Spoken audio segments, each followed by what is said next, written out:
Very cool. Welcome, everybody, to the Gathering the Lightworkers Fireside Chats. And this is a meeting that we hold in person and also on Zoom, so virtually. And this is just a space where we specifically designed this for the professional membership.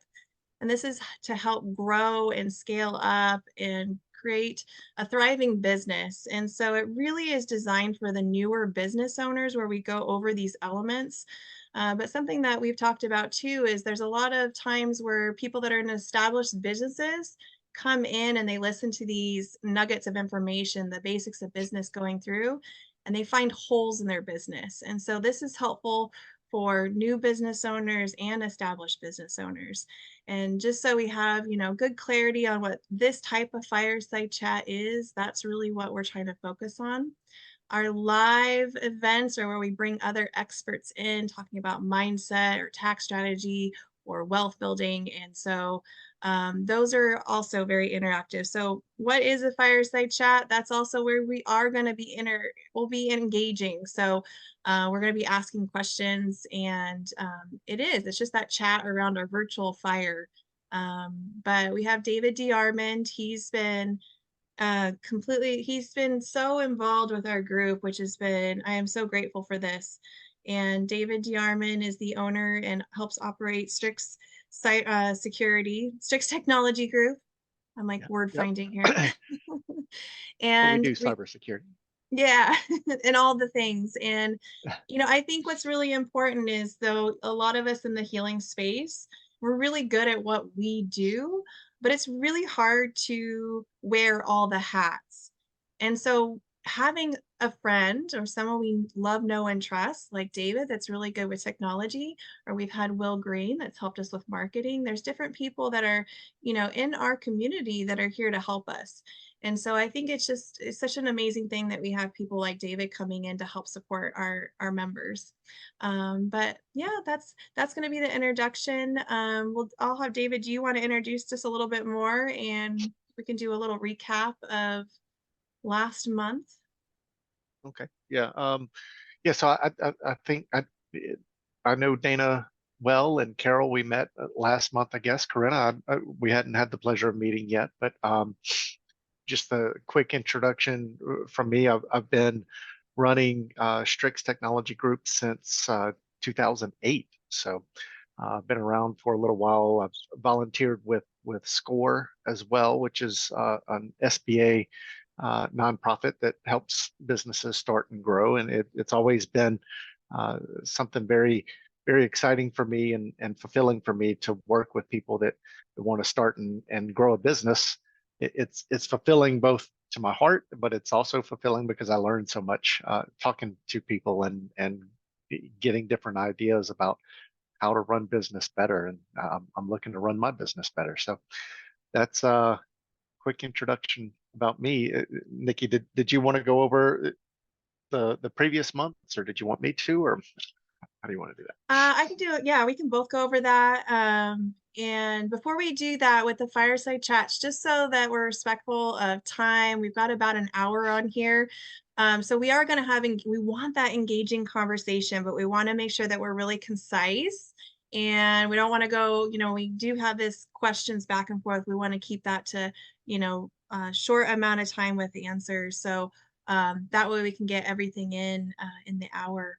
But yeah, we last time in December, we went over making and nurturing contacts. And we've had this like progression as we do this, right? And as we're progressing. And a lot of what that conversation was that came up was our CRMs. Like, how do we nurture these contacts? What do you use?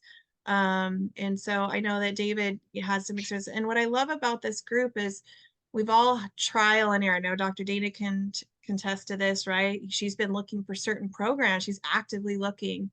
And so this is a great space where we can share that knowledge, like, hey, I tried this worked, this didn't work. David, you probably could elaborate more on the nuts and bolts with that one. Yeah, I mean, there was some good conversation. If you guys are not in the Facebook chat, the Facebook Messenger chat, be sure to join that. There was some good conversation there about some of the different systems that, that there are so many CRMs out there, and in the end, you kind of have to just pick one and roll with it. I've used HubSpot before. HubSpot, they have a free version, so that's enticing quite often. It gives you room to grow as you want to grow, and you can start paying for additional functionality, and it helps you build that pipeline. The whole point of the CRM is to capture the data, to save it so that you can use it later, so that you're not just trying to cram it all in your brain and remember everything, everybody's face, everybody's name, everybody's dog's name, everything else. It gives you a place to put the information. Where did I meet this person? What did we talk about? What's the next thing I want to do with this person? Uh, that's really what your CRM is for. You can go as simple as a spreadsheet, Excel spreadsheet or Google Sheets or whatever. You can do it that way too. There are many people that have been very successful just doing it with a spreadsheet. But the CRM is really just, it's customer relationship management, right? And it just gives you a place to help manage all of these relationships, because your business is only going to grow to the size of the relationships that you have, right? If you don't go out and build these relationships and nurture the relationships like we talked about last month, your business is going to struggle to grow. So that's what the CRM's for, to give you that place to help you manage all of those relationships. Yeah, and if you guys want to go back and watch that video, we talked a lot more. Um, and Corinna Hey, just asked, Corinne, what was the name? Yeah, I'll yeah, have it's David it's respond to that. HubSpot here. I'll post it Perfect. in the chat. Go ahead and watch that video. I mean, we dove into a lot of conversation of how often do we, email people? How often do we post? So we went through all that. If that's something that you guys are curious on more of those details, do go back and watch the recording. I think a lot of really good nuggets are in there for everybody to take something from. This time I got some feedback um, from Gerald actually gave this feedback, and which I love, but having a visual. So we're going to do a little bit of a PowerPoint presentation. And so we have some visual and help with note taking. But we're going to be, yeah, going into a new subject, was really in alignment with what happened today. Dr. Day and I going to a new networking and meeting people, but also it ties into that making and nurturing contacts. So what we talked about last month. So I'm going to go ahead and hand it over to David, but I'm the clicker. um, but if you guys need to change, if you look in your upper right hand corner, you're going to see a button that says view. You can change your view so you can see, everybody in a column and still see the presentation. So just know that as we get started here.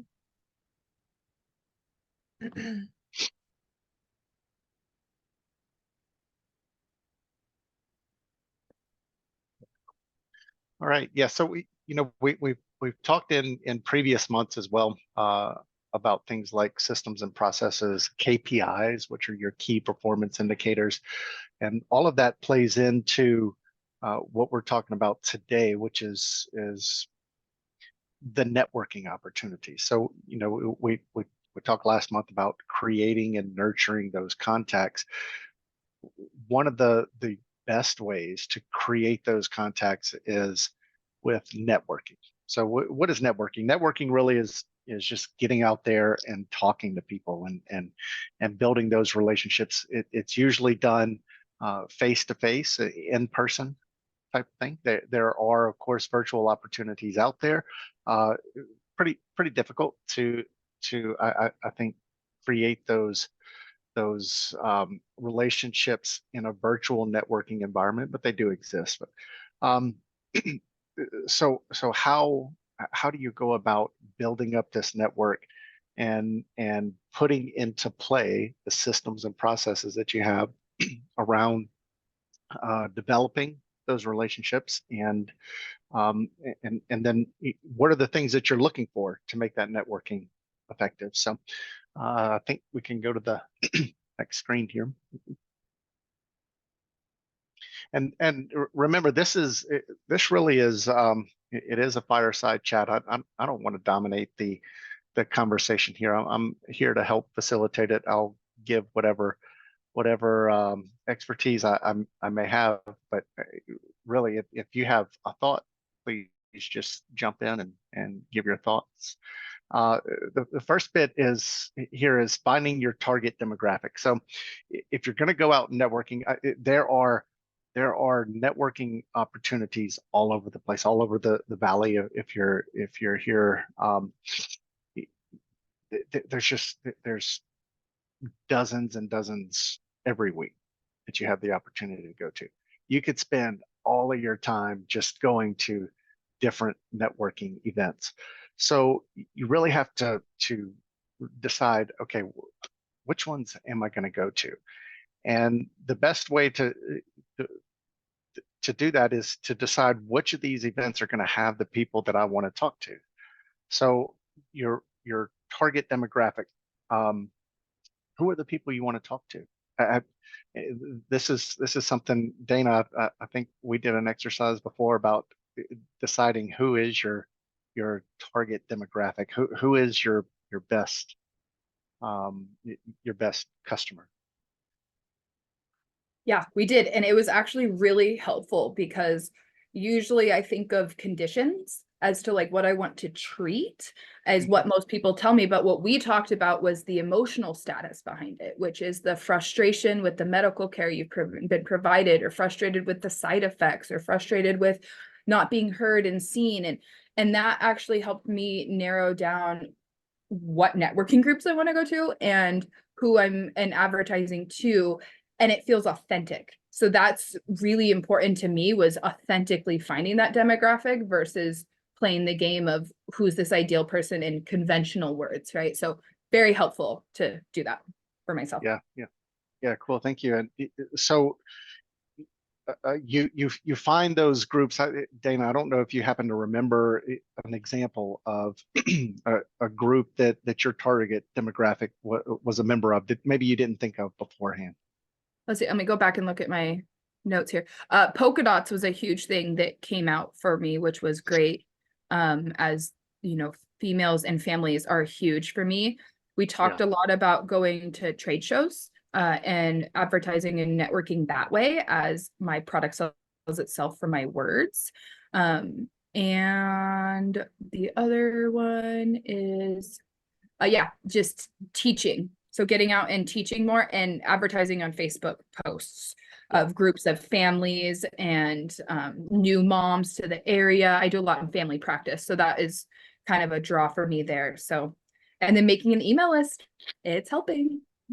Yeah.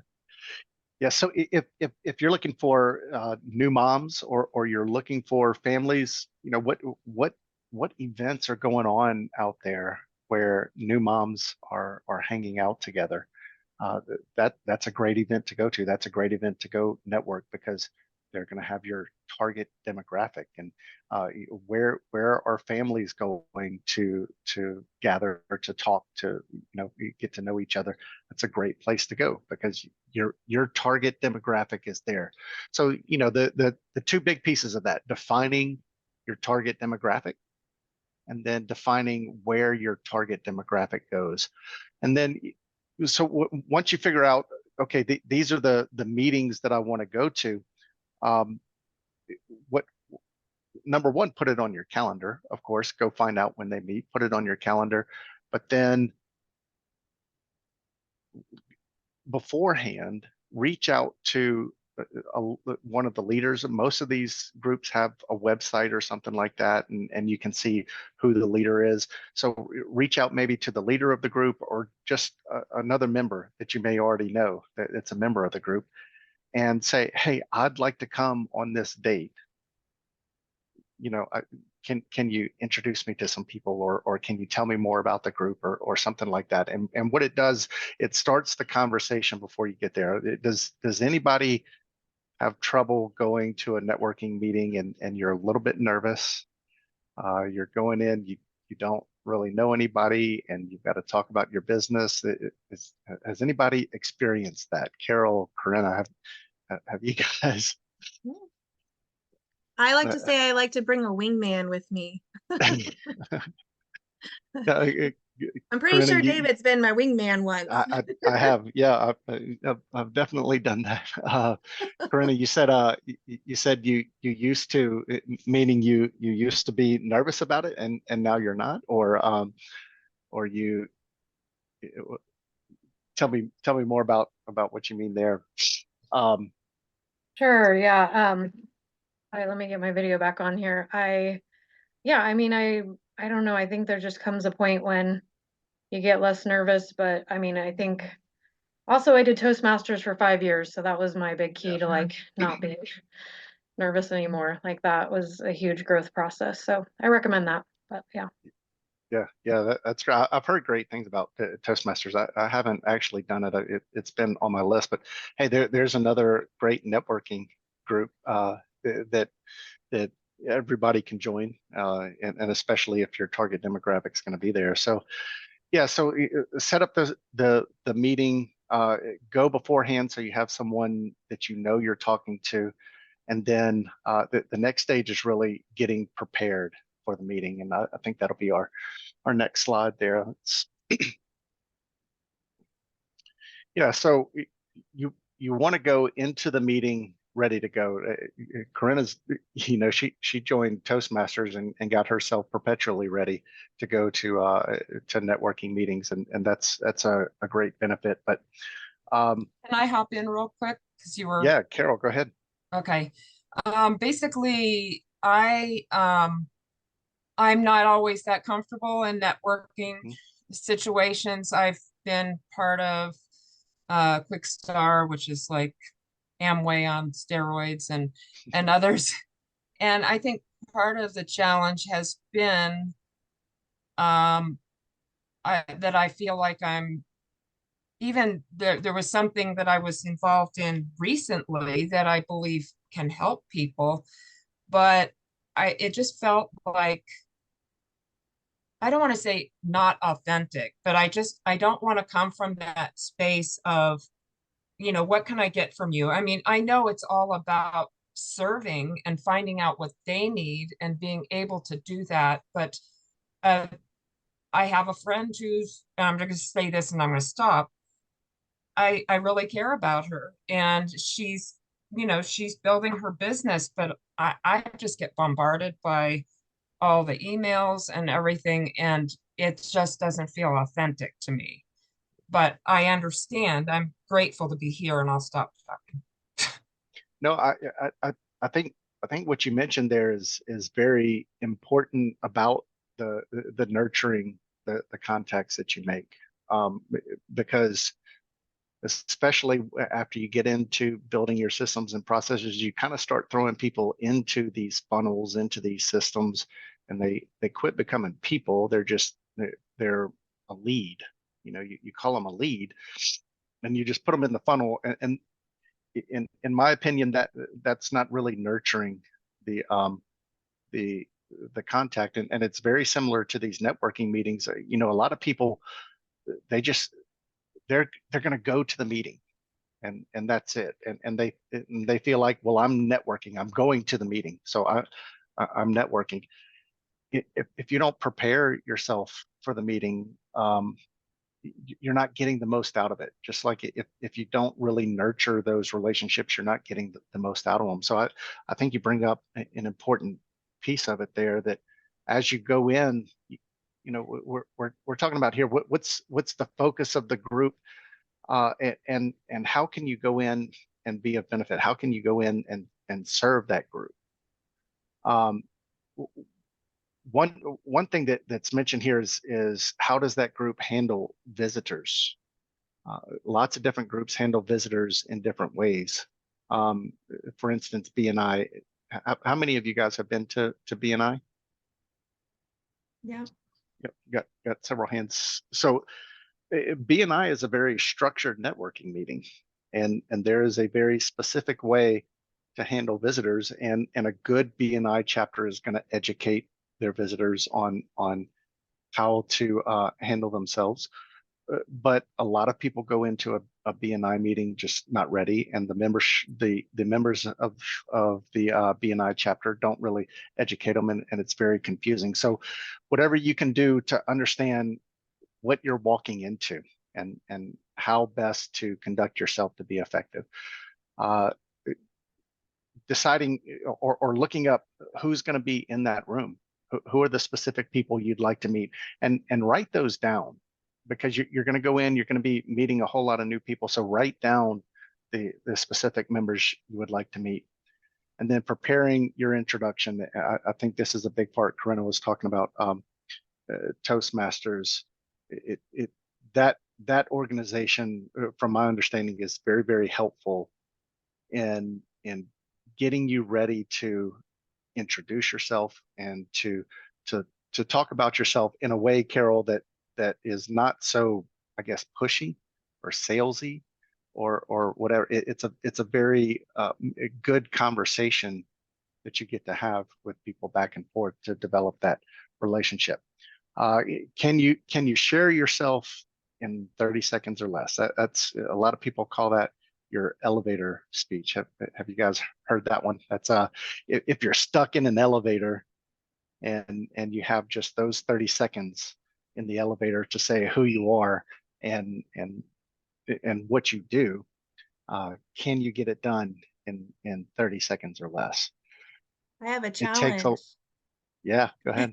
David, what is your elevator? What is your 30 seconds or less? Yeah, my 30 seconds or less has been, I'm David DeArmond of Strix Technology Group, and we help people, business owners, support and secure their IT infrastructures. Um, that's the very short piece of it. I tend to say very little and then ask questions, uh, directly go into questions. Um, and I also will prepare my 30 seconds depending on the group that I'm going to speak with.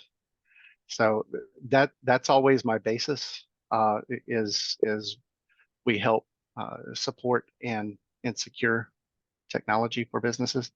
But then I'm gonna change it off of that depending based on what group that I'm going to talk to. So And I you think know, that's oh, I was just gonna say that's probably very true for everybody that's on here as well, right? I know Dr. Dana and I talk quite a bit about this, especially when we start coming into the different types of medicine and what groups are going to be open to certain things and just how do we present. I don't know if Dana, just from today, how did you, if you don't mind me calling you out, but what was your introduction as you came up to people? Yeah, it's funny because I thought it was going to be different, but the universe provides you to say the elevator speech you're supposed to. So today was a lot about how I truly believe that people are not broken, and we need to get out of a system of believing that there's external things that heal us. Really, we already know how to heal inside. And that was pretty much it. And man, did that open some questions and light bulb moments. And it was really cool because then we could start talking about what I love to do in my office from just that. But it also led to them connecting to me and their business. So, it felt really good. So, Good job. yeah. Yeah. Does anybody else want to share how they do a quick 30-second introduction?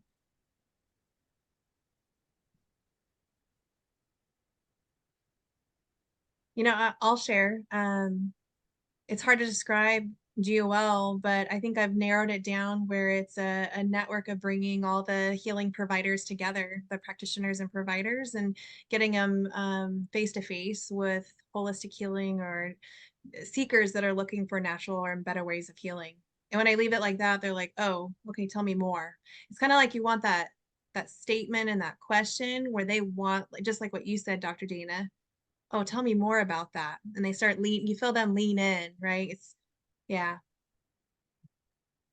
I could share mine. I mean, I guess it's kind of always a little bit different too, but kind of read or feel the room out. But yeah, basically, I am a Chinese medical practitioner, and a holistic health coach, and alchemy coach, and I help people break out of painful patterns. Yeah, and just helping people get back to knowing that they innately heal. Kind of same as what Dana does a little bit, but different. In a much Yeah. different way, but we do similar things. Yeah. I love that. Yeah. So, having that ready to go for the particular event that you're going to, and who do you expect to talk to, and what do you think that those people want to hear? Um, for me, when I'm going to a meeting that I know is going to be full of business owners, then we're talking about uh, I want to talk to them about protecting their business, their data, and making sure that their employees can actually work when they're supposed to work, because that's what a business owner is worried about. But if I'm going somewhere that has a bunch of salespeople, maybe, uh, then we're probably talking about how to uh, protect the relationship with their prospects, and protecting the communication with their prospects. So that conversation is going to change. So you've decided where you're going to go. You put it on your schedule. You've decided who you're going to talk to, who you want to talk to at the meeting. Now you're actually at the event, and this is I'll tell you that this is something that what it was a big challenge for me, especially when I first started in business. I've never been one that liked talking about myself and what I do, and I had to learn how to do that. Um, and so I would get to the meeting, and I'd kind of go in my shell, and maybe go off in a corner somewhere, and you lose your opportunities. If you go to a networking event and you go into your shell, you lose the opportunities to build those relationships. So here are some things to think about as you get to the meeting, so that you can take advantage of that networking event. Uh, the biggest, the easiest thing I think to do is to just put that smile on your face. Walk in, hold yourself up, tall and straight, and put a smile on your face. People will want to talk to you if you have a smile on your face. People are going to want to talk to you. That's going to invite them to come talk to you. You're a guest, a visitor, and so for most organizations, they're going to want to come talk to you just because you're a visitor, and especially if you have a smile. I've been going to BNI meetings for years and years, and I can tell the difference when a visitor walks in, and they kind of look mad to be there. Maybe I don't know. I'm sure they're just nervous, but it makes me nervous to go talk to them. Who am I about to talk to? I'm not sure. But the person that walks in with a big old smile on their face, and they're just they're engaging, that's someone that I want to talk to. So uh, completely and totally in your control. Just walk in with a big smile on your face, and go in with some questions that you wish people would ask you. Most people, it's human nature, and most people have done their homework in talking to people.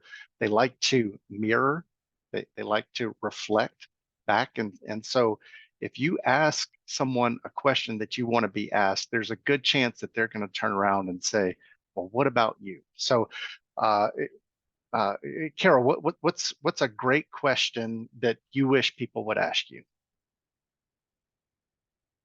When you're meeting brand new people, what is it? What's that best question that they could ask you? Hmm. Trying to think of that. I like, what inspired you to start your business. Okay. Yeah. So, the inspiration that led to you starting your business, that's something you would like to share with people. And so that's a great question to ask. You come in, you have a smile. Hi, I'm Carol. Nice to meet you. They're going to say who they are. They'll probably ask you what it is you do. You give your quick uh, 30-second elevator pitch, and then you ask that question. So Carol, what is it that inspired you to start this business? What got you going? And they're going to start talking. Mhm. You know, most people, they tend to go into these networking meetings and they feel like they need to do all the talking. The best relationships that you're going to build are actually when the other person's doing the talking. Because then they're feeling very good. But there's a really good chance that they're going to talk about what it is that inspired them to start their business, and then they're going to say, "What about you? What inspired you to start your business?" And it's that reflection that's kind of normal with people, and then you get to share what inspired you, and that's a great question. So that's a go in with the the top maybe three questions that you wish people would ask.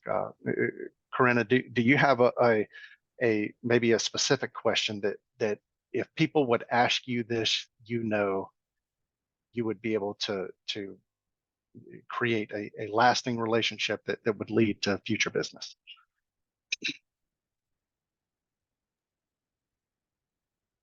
That's a good question. I think if they are asking something about holistic healing, or, just kind of, yeah, have some sort of a question that's about, yeah, just more natural approaches, or, having some kind of interest in that in general.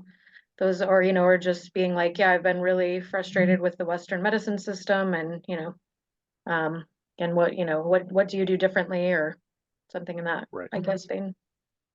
Yeah. So, again, if you're picking your networking event carefully, then hopefully you're at a networking event where people are already concerned about health, and then you can just, as you introduce yourself to someone else, you say, you ask the question about how is it that you protect your health, or what health problems have you run into. You ask them that question, and they'll start talking, and hopefully they'll turn around and ask you the same question. um, the second point here is quality over quantity. So I've heard the advice, and I've seen a lot of people that they look at networking meetings as, let me just give my card to as many people as possible, and let me collect as many cards as I possibly can. And it is all about quantity. Uh, I have not seen that work. I've not seen it work personally, and I've not seen it work for other people. What I have seen work much better is if you talk to three people at a networking event, but you get in some very deep conversations, those three people are going to be three people that you can talk to again later, because the quality of the conversation was very good. You can go in and share your card with 20 people and end up with no one to talk to at the end of it. So I really like the idea of quality. And if you have these questions ready to go, they're going to help develop quality conversations.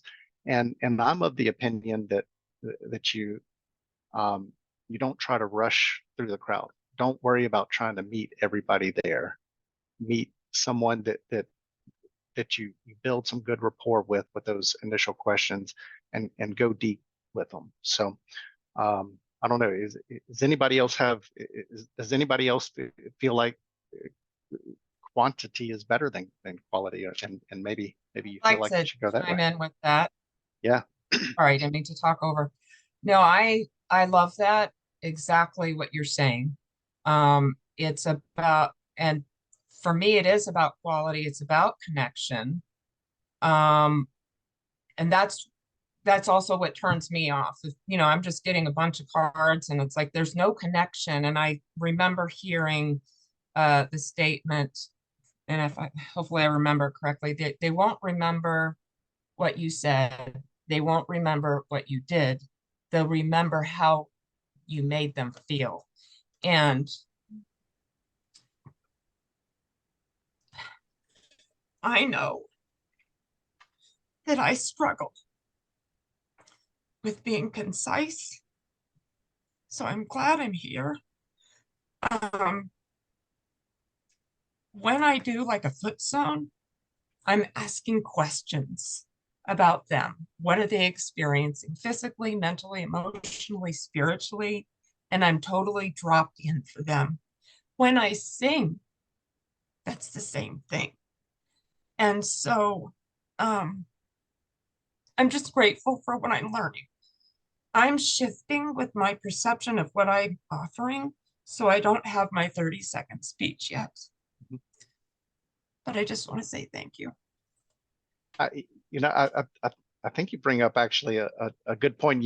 You absolutely should practice your 30-second speech and be ready for that. But in the end, people are not going to remember what it is that you said. They are going to remember how you made them feel. Now, if you go in kind of unprepared with your 30 seconds, then actually what you end up making people feel initially is, I'm not sure this person knows what they're doing. And that is a lasting feel. They won't remember a word you said, but they'll remember, that it was a little uneasy. Whereas, and that's why you come somewhat prepared. But don't overthink it, and don't worry about it too much, because as long as you're able to parlay that 30-second speech into a conversation, something that's engaging, they're going to remember this person was engaging. I want to meet them again. And we'll kind of get into this here in just a little bit, but that's what you're looking for in the networking meetings, is to meet the person again. The networking meetings are probably only going to last an hour. There's going to be other things going on. You're going to have a very limited time. You are not going to build a deep, lasting relationship in the short time you have in that meeting. All you're looking to do is create the introduction so that you can go later and build that lasting relationship. But it's important. Yeah, go ahead, Nick. Yeah, I was just gonna say, sometimes it's not, and I know Carol and I have talked about this, is we don't have to paint the whole picture, right? We just need to drop the lines in. And even with David, I remember probably over a year ago, he knew the different things that I offered for services, but then he overheard me talking to somebody else about a vision of having a huge holistic healing center, and he was like, whoop.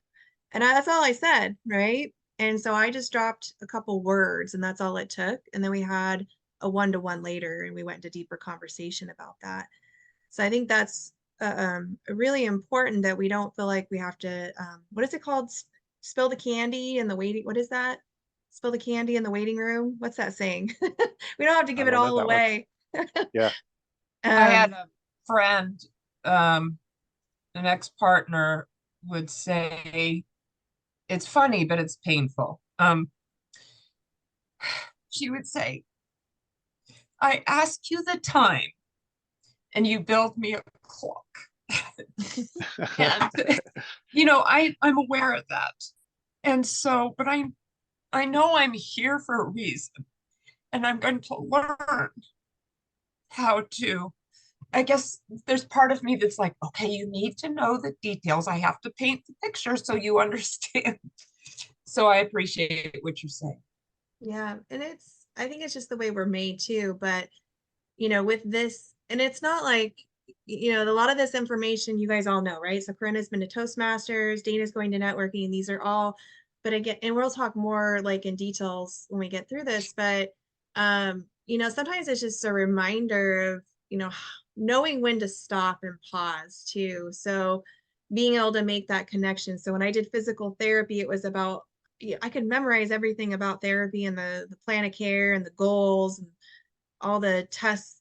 But what was most important is to build that relationship, because then that built trust and that built success with the patient care. But that's, even though I wasn't a business owner in that situation, it created success in that business because of that relationship that was built between the client and, the therapist. And it just translates over. And it keeps coming to me, Andy at Chamber of Commerce says that she's got one mouth and two ears, and she remembers to use the two ears and less of the one mouth. And I remember her saying that, and it's so true. So I think it's one of those, it's like it's like volleyball, right? 30 second, what do you do? And then giving that space and coming prepared with those questions to create that meaningful conversation. Yeah, and I just love to say, I think Will kind of told me this and it has really resonated well, is you're there to learn about them, right? And so let them talk more and constantly asking them questions. And then that leads to the curiosity to them, like to ask about you. But as light workers, we're so good at holding space and hearing and listening and giving that full attention. And when you do that with people, man, that builds trust quickly in the patient setting, but even in the networking, because if you go to BNIs and do works and stuff, it's the quantity. They're all there to just talk to as many people as they can. So when you sit down and have a quality conversation, every single person now that I've done that with has come into my office and like had another networking meeting with me, right? Because we care about these people, right? That's a huge plus that we have. So keep that in your mind, that sometimes, like, I like that 2 ears, 2 ears, 1 eyes. Did you say no mouth? There we go. Two ears, well, now, yeah. There we go. Yeah. Listen twice as much as you talk. Yeah. And we're going to talk about, being prepared to share your contact. Even today, the coffee meeting, how many people didn't come with their business cards or a way to share their contact today? And they were a business owner. So make sure that you have something to share, and I had my, it's sitting over here, but the ambassador cards, the digital business card, I had that on a lanyard, and if people wanted a scanner, if they wanted the paper, I had both options. So, fortunately for you guys, you have both those options to be able to share your contact. Yep. Very good. And so I don't know about you guys, but have you ever gotten into a networking meeting and you've gotten into a conversation with that person that you kind of feel like this conversation isn't going anywhere? I feel kind of stuck. I don't know how to get out of this particular conversation. It's a dead end. Have you guys run into that before? Yeah, see a couple nodding heads there. A little bit. Yeah. Not So much, but one way that you can that you can handle those situations is to know who in that group that you want to talk to that's been a member, and it gets back to that homework that you do early on.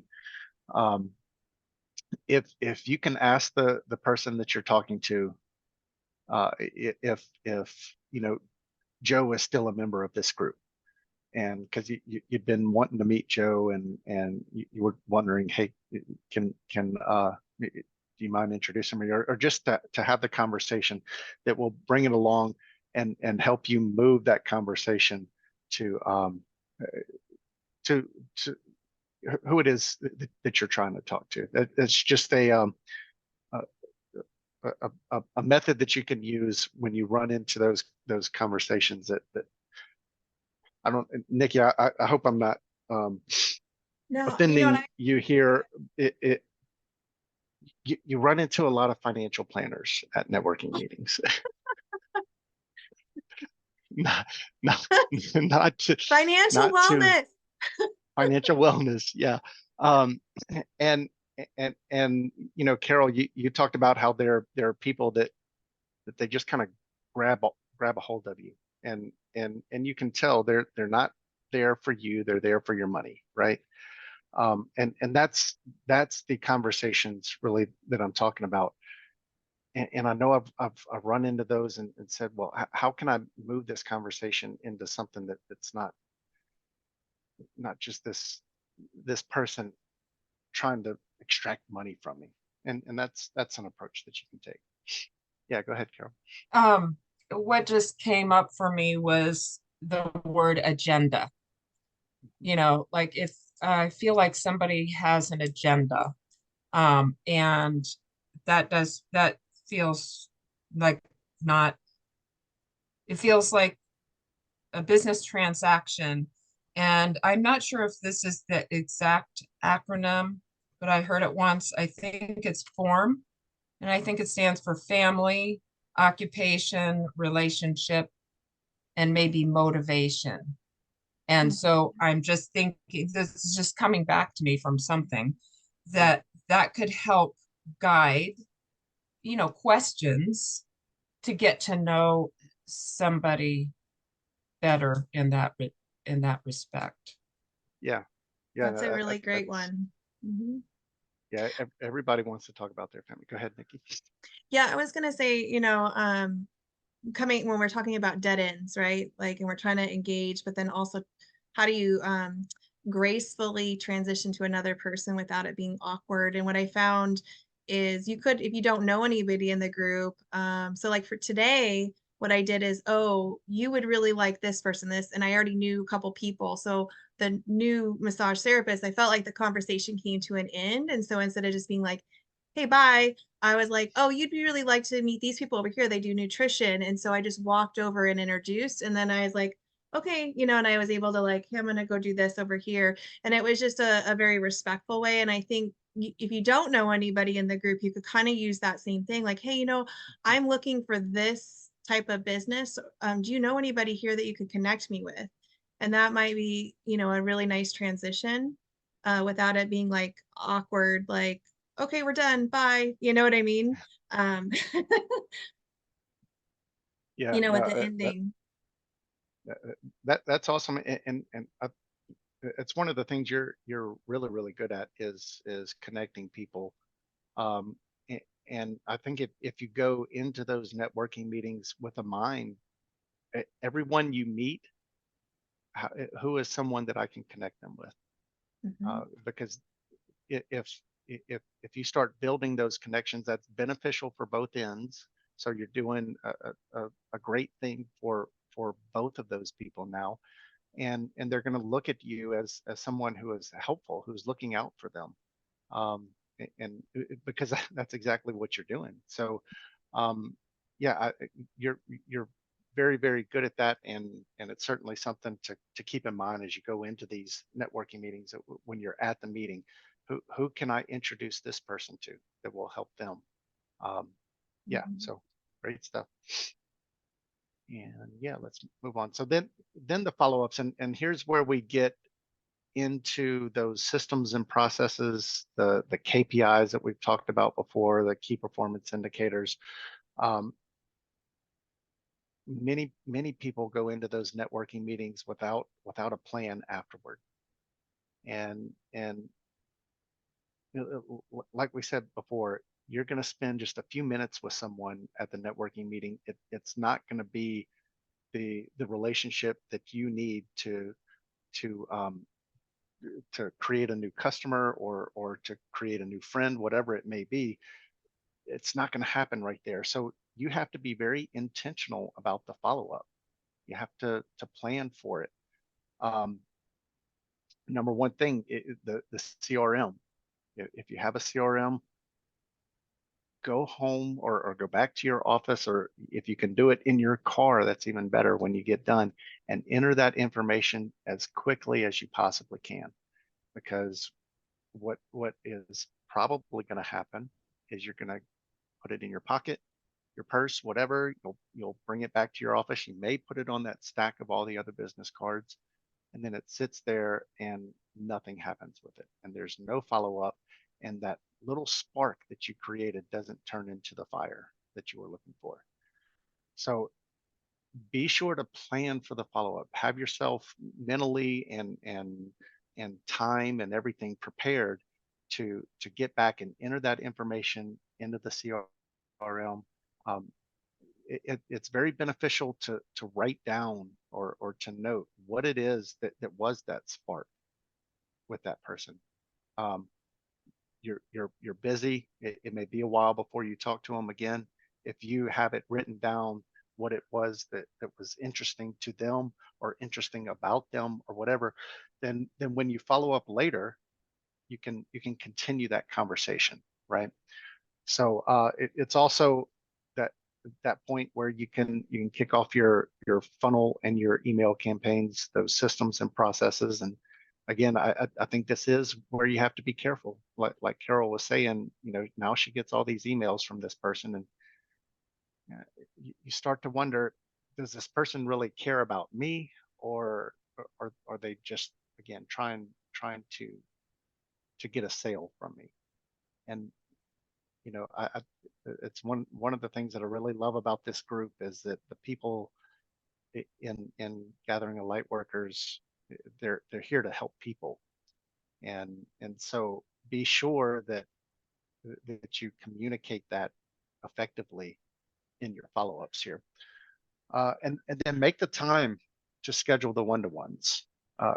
In my opinion, one-to-one meetings, that's where all the magic happens. So yeah, you get that spark at the networking event, but the magic happens in the one-to-ones. The magic happens when you go and you grab coffee with each other and you really get to know each other. And Carol, I think that's a great place. You can build your entire one-to-one conversation off of form, like you were talking about. Corinna, you have something to add there?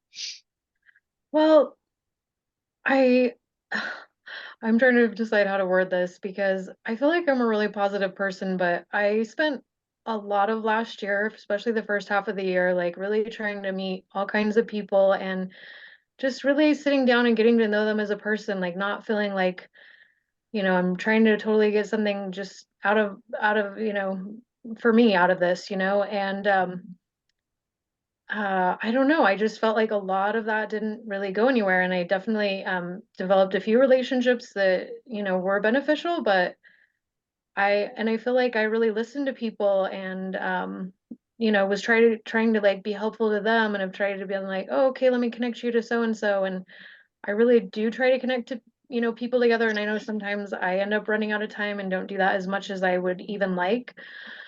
But I don't know. I mean, has anybody else gone through this? I mean, I've been in business a long time and I didn't do as much one-to-ones. And so I was like, I'm going to give this a try again. And I felt like it was, in a sense, like kind of a waste of time. And I know it's never a waste of time. Like nobody's energy or time is ever wasted. Like I appreciate that time. And I just didn't see a lot come of it, for me, or like I don't know how helpful it was for them either, so I don't know, it's just like kind of disappointing. I Yeah. would really like to know kind of how to go forward.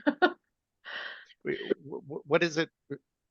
I guess what tended to happen with the one-to-ones? Was it just that it wasn't a good fit, or was there no follow-up after, or what happened with the one-to-ones? I mean, there's been a lot of different ones, so it's hard to really say. Yeah, I mean, maybe I haven't been the best at the following up too with everybody. I don't know. I mean, I guess that's maybe where I need to like how do you follow up or like in the best way. I mean, I know lots of different ways, but like yeah, I'm open Yeah, to ideas. yeah, Um, I when yeah. you're Go ahead, done, I'll Vicky. add some. Yeah. What I notice is sometimes it's just getting people in the door, right? And we have so many, like Corinna, you have so many different things that you offer. And sometimes it's just getting people in the door. And I'm gonna use Dr. Sarah Joe as an example because she's like a master at this. But people come in the door and she has a great 30 seconds. I just fix shit. Like that's what she says. And people go, what? And then they get in and she's good at this because once they're in the door, what I've noticed with her, they might come in for this thing, but then she also has this service, right? And so it's finding that person in the one-to-one kind of you're evaluating them. And I found like, when I go to see someone for like a mini session, like, hey, like, and Dr. Dana has this, you don't, it's not to give out stuff for free, but kind of like a teaser, right? They get to a mini experience and they're like, oh, you do that too. And then it's like, it's once they get in the door, that's the hardest part, I think, is just getting them there. Once you have them there, then they're like, oh my gosh, thank goodness, this is what I've been looking for. So I think when we open up opportunities where we're not, and your time is valuable, your services are absolutely valuable, um, but sometimes it's just, or is it the classes that we do? just to get people in the door to get that, small thing. That's what I've found, like with the learned experience. It's a small donation of your time to get you exposed by several people, and then they get that small experience. And then they're like, oh, I want more. So I think it's just finding something that you can offer that creates that I want more kind of, and maybe I'm wrong. I don't know if somebody else has like experience on this, but I, I, I really like the idea of the learning experience or events like that where you're introducing people to your what it is that you do, especially for someone who is in a line of work that people don't necessarily know or understand. Um, the one-to-ones, of course, are magic. Some people are maybe reluctant to have that initial one-to-one. If you're having events, Corinna, I don't know if you have any events that are just maybe more of an introduction to what you do, but it's maybe you invite 10 or 15 people to hear what it is that you do. You can use these networking events effectively to invite people and just to get them into the door, like Nikki's talking about. I, I, Yeah, I I've done think. a lot of class. Oh, I'm sorry. I was just No, gonna go ahead. say, No. I've done a lot of classes in the past, and that's definitely been the most successful for me too. Yeah, to get new clients in, because then they really see and experience and get to know you, and see your expertise, or, can appreciate more of what you do. But I do offer a breathwork yoga class, so maybe, I mean, obviously some people aren't interested in that, but I have been doing that a little bit more, being like, hey, come check out my, class, and like offering a free first one so they can give it a try. But yeah, I didn't know, like, I mean, I feel like some people, and so, okay, like I just want to ask this because like sometimes I'm like, I don't want to be a pushy salesperson. And I also am like, I know I could help like almost everybody I meet. And so sometimes I've like asked some people, after we met, like, hey, would you like to get a first session with me at this reduced cost? And a lot of times people haven't been taking me up on that. So I don't know if that feels like I am doing that too soon. Like maybe I need to build a relationship more. Like I'd love feedback if that's like pushy. I mean, I feel like I'm just doing it from a place of love and care and being like, hey, like I'm totally giving this big discount, like 40% discount. And like, I don't know if that's annoying or weird. Yeah. I, I, I, I think it's a great idea, but if people are not buying into that, if they're not jumping on that opportunity, it means that they don't understand how it's beneficial. Yeah. And so Okay. Yep. um, how do you describe it better, Dana? You have Yeah. some input Okay. there. Well, and I don't want to take up any more of the time, so thank you. But yeah. No, you're good. Yeah, Corinne, I just want to give you a little thing. So when I started my business, I went to BNI and whew, my elevator, I look back now at my elevator speech and it's like nobody could understand it. So I would get to one-on-ones and they'd be like, what do you do? And I felt like I did a great job explaining what I did, right? But that's my terminology and it wasn't understood. So then it really led to nothing. So then I went, BNI is a joke. This isn't my field, blah, blah, blah, blah, blah. And I just wrote it all off. But then from these conversations, I went, no, it's just the way I'm presenting it because people don't think the way we think, right? And especially you and I, like we look at Chinese medicine perspectives and tongues and people don't get that. And that's terrifying. My mom said, it's scary to think that I have the blueprint inside of me to heal. And I went, oh my gosh, I never thought of that could be terrifying to somebody. So when you start changing that wording, and I just started asking my family and people that are really not into healing, and then like, does that interest you? And the responses I've gotten back are not what I expected. And that's how it came to the place that I'm at now. And now I feel like people are understanding a little bit more, or at least curious enough to book a visit. right? And so it's the wording on how you say it, and it's frustrating because we're selling it, but at the same time, we got to sell it to the people that don't think like us sometimes. You know what I mean?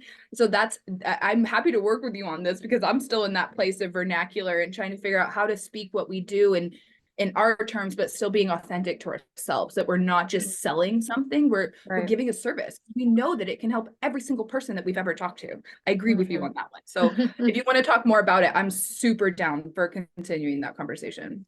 Awesome. Thank you. Yeah, that was super helpful. And I think to remember too, is you're planting a seed. And sometimes it takes a really long time for that seed to come and sprout and come back. And I know that's just like, and everybody's heard that, but I just had that happen the other day with an optometrist that's about holistic medicine. And I was randomly texting him a year ago and he was going to show up to the social. Obviously, it ended up being canceled. So we finally reached out and I think, and then conversation, but that took a year for him to come back around. And I think it could be a really good asset, and membership to our group. But we also have to remember you put in a lot of work last year. And so give yourself credit for all that work because it will pay off. But I think what you're doing is it's always reevaluating. David just sent me something. It's doing and reevaluate and make the change and do and reevaluate. And even with what we're doing in this community, it's constant evolution. Like where we are last year is not where we're going to be 2024 and making changes. So I think it's really good that you're reflecting on this and then, and do like set an appointment with Dr. Dana and like have that collaboration in the words and then something's going to click. That's GSD right there. Yes. Yeah. And I appreciate, with David, just, again, back to the beginning of just nurturing those relationships. And I guess sometimes it can be hard to make the time to like nurture all of those, so I'm open to more feedback on ideas for that too. Yeah. And I would go ahead, David. Well, I was going to say one way to approach the conversation is to talk about the results first. Talk about maybe the pain and the results first, and get people interested in fixing it, and then explaining how it is that you fix it. When you jump into how you fix it, people haven't gotten that emotional tie-in yet. You're just using words at that point. If you talk about the pain and you talk about the result of what it is that you do without talking about what you do, they become interested in what it is that you do and they ask. And if they ask, then you say, well, hey, look, why don't you come for 40% off on the first one just to give it a try? So rather than you offering that up front, wait until they ask about what it is that you do. Go ahead, Carol. Okay, thanks. I appreciate the conversation. Nikki pointed out, Corinna offers a lot of services, and I feel like that's part of a challenge for me. I used to say, I'm Carol from Eagle Horizons Mountain Oasis Bed and Breakfast and Wellness Retreat Center. And I talk about how it's a real bed and breakfast and all that. But anyway, what I wanted to shift to is one thing. It seems I'm more effective. I don't know that I have it down to 30 seconds is as it relates to foot zoning. I'm also not really in a position to be in a big networking environment. I'm up here. And so anyway, but when they ask what is foot zoning, a lot of people don't even know what reflexology is. And I say it's like an advanced form of reflexology that I use different touch techniques that's ordered, directional, and sequential that correlates not only with all the organs of the body, but all the organ systems. And then I talk about how there's a book that says feelings buried alive never die. And even though even traditional doctors will agree that 80% of illnesses, diseases, and conditions are stress related, and it comes from our reaction to life. And so that they can get trapped. And so I tell them I use a heated Himalayan salt brick that, detoxes and at the same time allows the you to, sorry, it's got over 80 trace elements that can be reabsorbed into the body. And then I use essential oils and all these things. Anyway, and sometimes I almost have to talk people out of it. Like if I have guests, I mean, and that's a crazy thing, but sometimes I may not have time to do all of it, but it seems like I can connect with people in that respect. I know I'm kind of all over the place. Can I get But feedback on that? yes, absolutely. And I think what David said too is you're in Corinna, right? Like and I do this too. We give the answers of what we do, not the results. So what's the end results? Like if you could say it Okay. really Yeah, it concise. brings your body back into homeostasis, Well, but Okay, yeah, I see what you're but saying. what does that mean? So if you tell me it brings your body back into homeostasis, I Mhm. don't necessarily know what that means. How am I going to feel if my body is in homeostasis? Okay. Well, we live in a sympathetic dominant system, it's fight or flight. And with this, it allows you to go onto the rest and digest. In other words, your body cannot heal when it's stressed out. And usually when I talk to people, that's what so it's kind of like, it's about allowing your body to kind of rest in instead of getting all discombobulated by what's happening outside and our internal body reactions.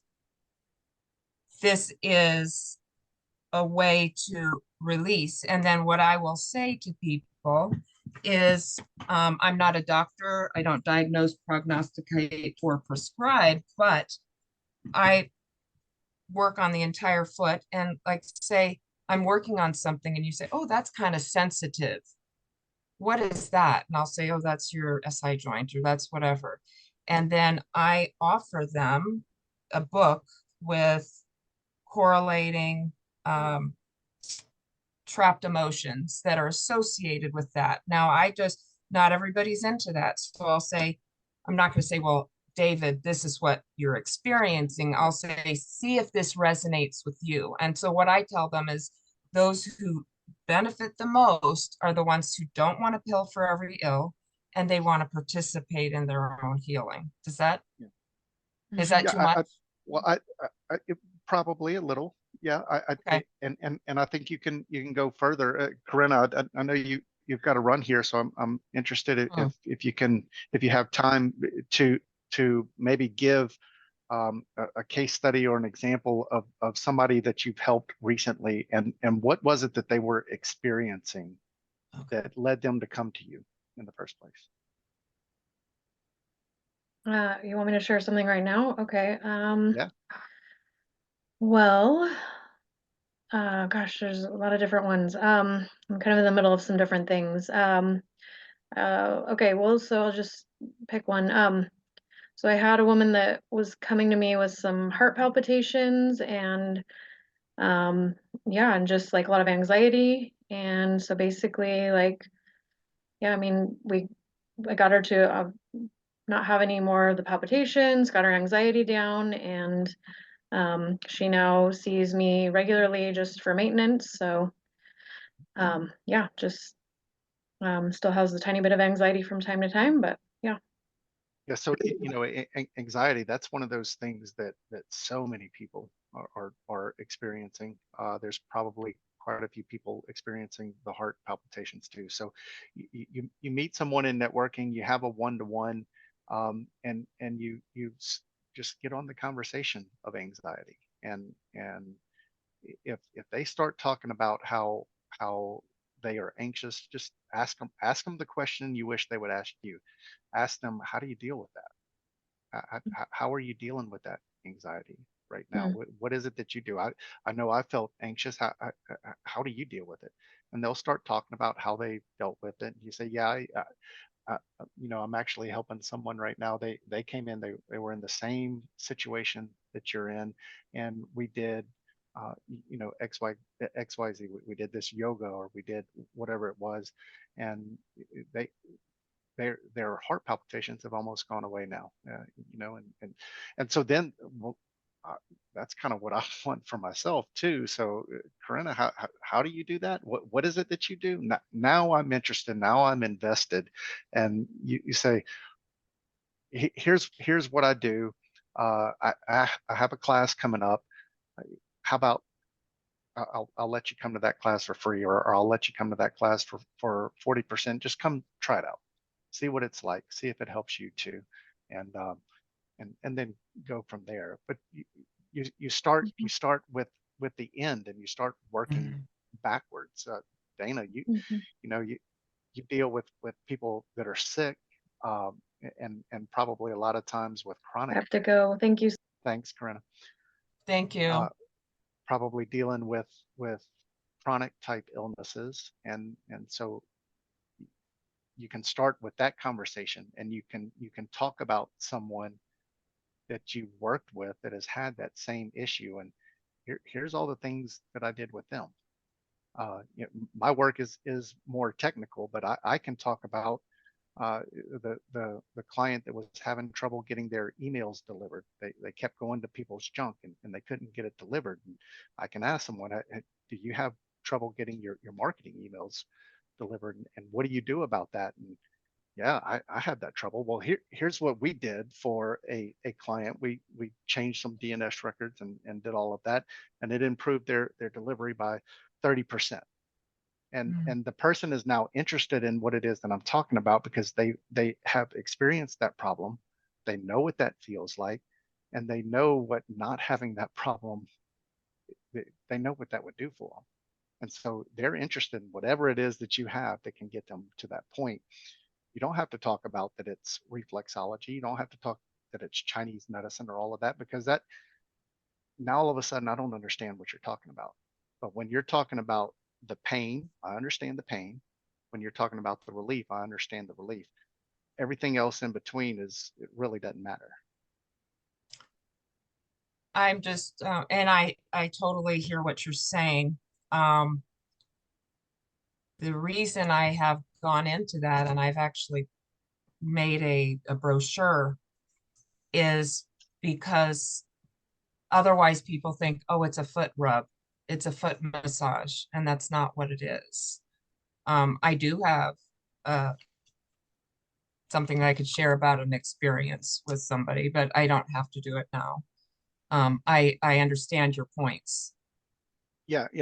Maybe if we have time, let's come back to it. I saw Dana unmuted, and so I think she had something to add. Maybe we can, if we have time, come back to it, Carol. Yeah. Oh, yeah. I had a new patient yesterday, and I'm doing a lot of revamps in the office, trying to figure out how this first visit's going, and every single one is a little different right now, which is fine. And usually I take pretty good amount of time, maybe 5-10 minutes, explaining what the pulse says, what the tongue says, what I'm seeing on the face, what the chakras are saying. I skipped that. And the patient seemed so much more present and understanding of what needed to be healed with the lack of information. And that was a really big for me, because I want to educate everybody. I want you to know everything that's happening in the office, and and it's like, it gets to be too much. And I got too much when I had Matthew Crowfoot came in, and we talked for 4 hours about finances, and I was dead to the world by the end of it. And that was a really good aha for me, is like, when it's not your specialty, you can only absorb so much, right? And so I'm learning less is more, and that leads to the curiosity, and that leads to them wanting to come back. because you looked at your tongue and now they're going to look at it again the next time. Well, now what are you seeing? Right? Versus here's all the things and this is the whole layout of the tongue and dry is this and damp is this, that it's over their head. They don't care. So less is more, and going back to what they actually want to have healed, right? To me, it's like, let's use the body, but to them, it's, I want to sleep better. I don't want menstrual cramps. I want all of these things in my health.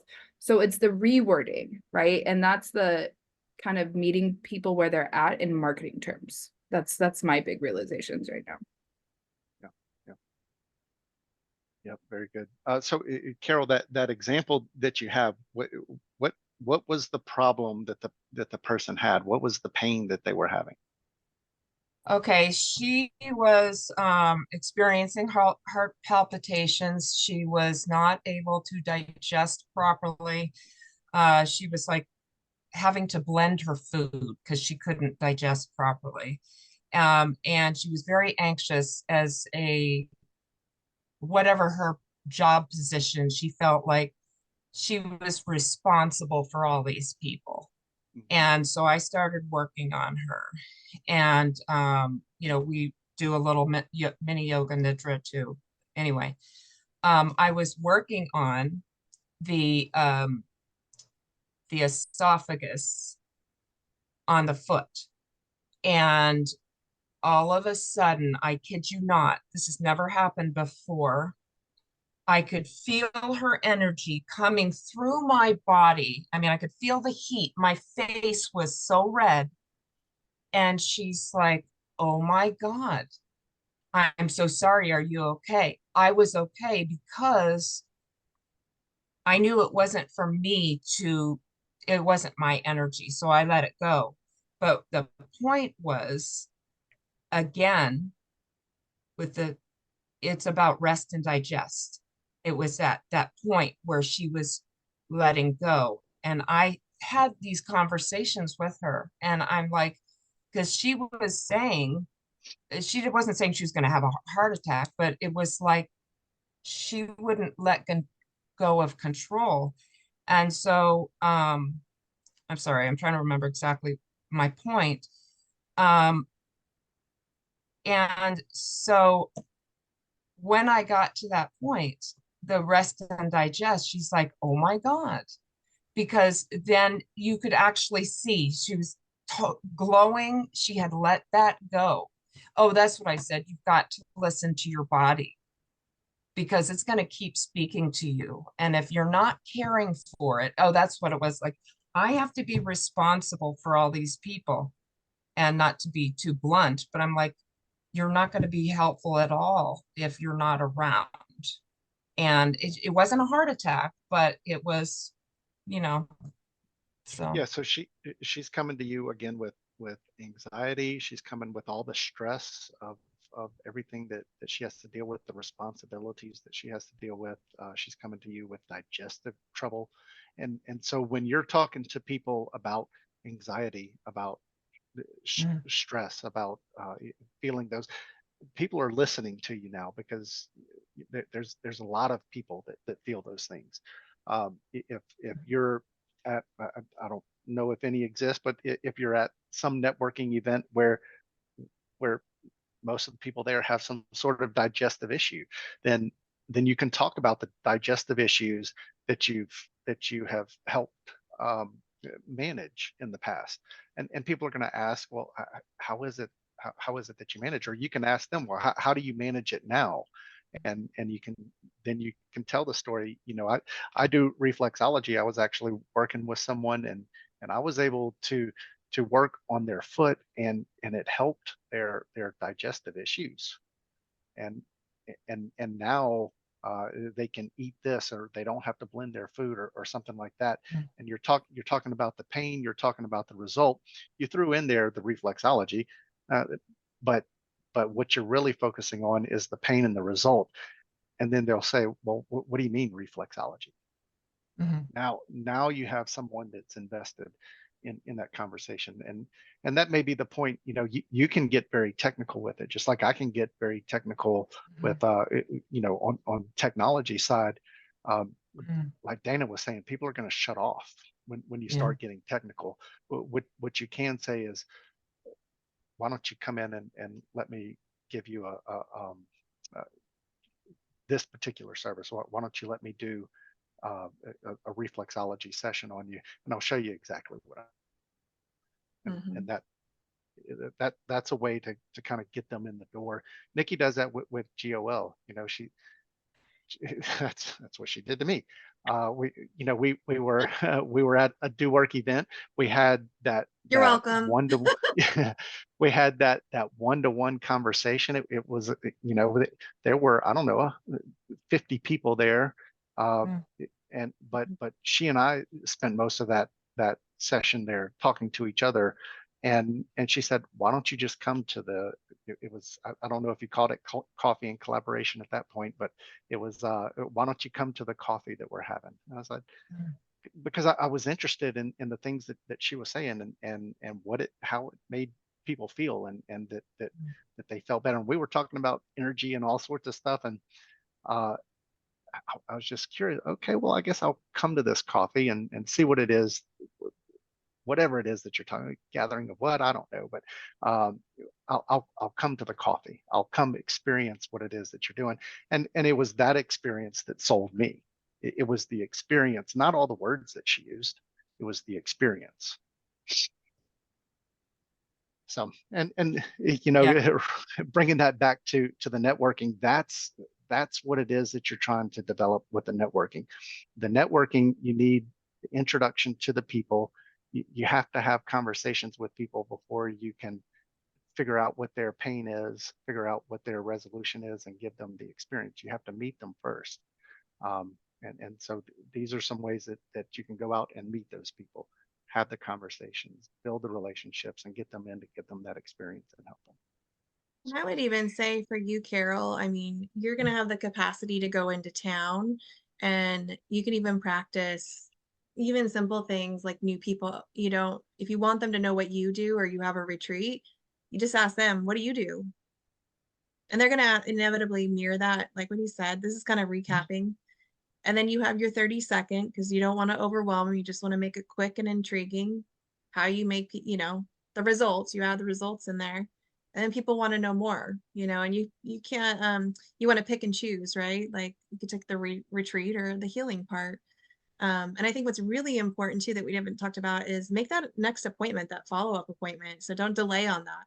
So if you have to, it's kind of like it fades after a while. So you want to set that appointment, that Zoom up. So, you could do on Zoom a lot of things.